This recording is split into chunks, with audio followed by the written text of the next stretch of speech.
So I've been painting for a while, and I'm very familiar with acrylic paint and more recently with oil paint, and now I'm going to learn how to use watercolour paints. I bought myself this set yesterday and some paper, and I tried out a little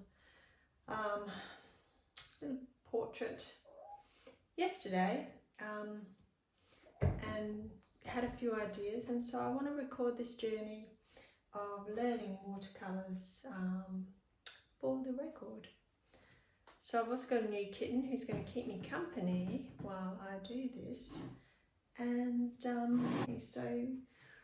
I just got these little lavenders out the garden and this little pot I have, and I'm going to attempt to paint that using my new watercolours.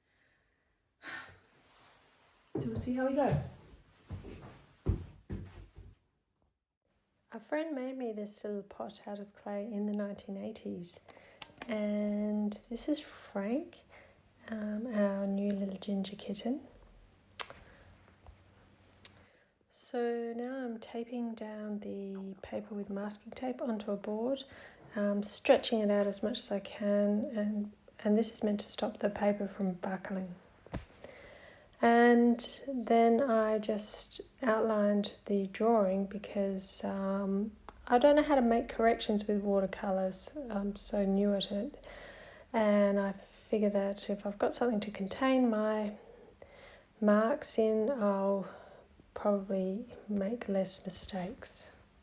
So the theory is, and I did research a little bit on the rules of watercolour painting, is to go light to dark with the pigment. Light to dark means less pigment, so more of a watery wash at the beginning, and then you can layer up the paint as you go to get more of the dark tones. And I found that it gets wet pretty quick, and you can work wet on wet, but there gets a point where it's sort of too wet to keep going. So here I'm just sort of spreading out my light tones, and I was probably going in dark too soon. Here I made my biggest mistake, attempting to do a dark background where I really should have left it light. I would have had a lot less drama as I was going along, but I found getting the edges I wanted really difficult, getting that dark in between and not being able to put the light back on top. So it wasn't easy to do a dark background at this stage. But I persisted, and that's what you do. Bit of a mess at the top there. The flowers are a mess. I was kind of happy with the little vase, but the flowers were just giving me grief at this stage. So I got out the white ink and popped a bit of that on, which is pretty amazing stuff. It's pretty opaque, so happy with the bottom, not happy with the top. So here I got out my watercolour pencils and started putting in some detail with those. It was quite nice using the pencils. I could really get some fine detail in there and some colour. So it was pretty good. I laid the colour over colour, and then I laid out the background using line work to just make the background a different kind of texture than the flowers, to help bring the flowers forward. And that seemed to help, and I was able to sort out my edges. And then I went in with the brush again and some more white ink, which really helped give the highlights. And then I went in again with a little bit of water paint colour over the lightest parts, just to give the flowers colours. And I thought it worked out okay.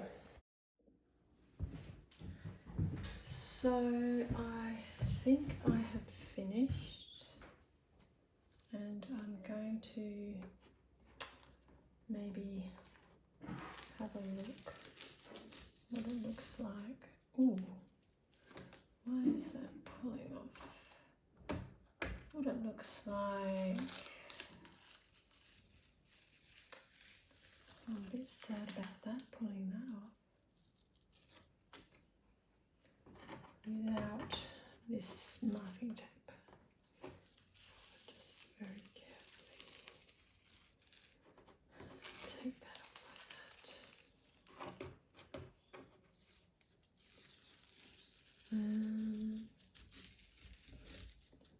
Let's pull it off again. I wonder if that's a paper thing or...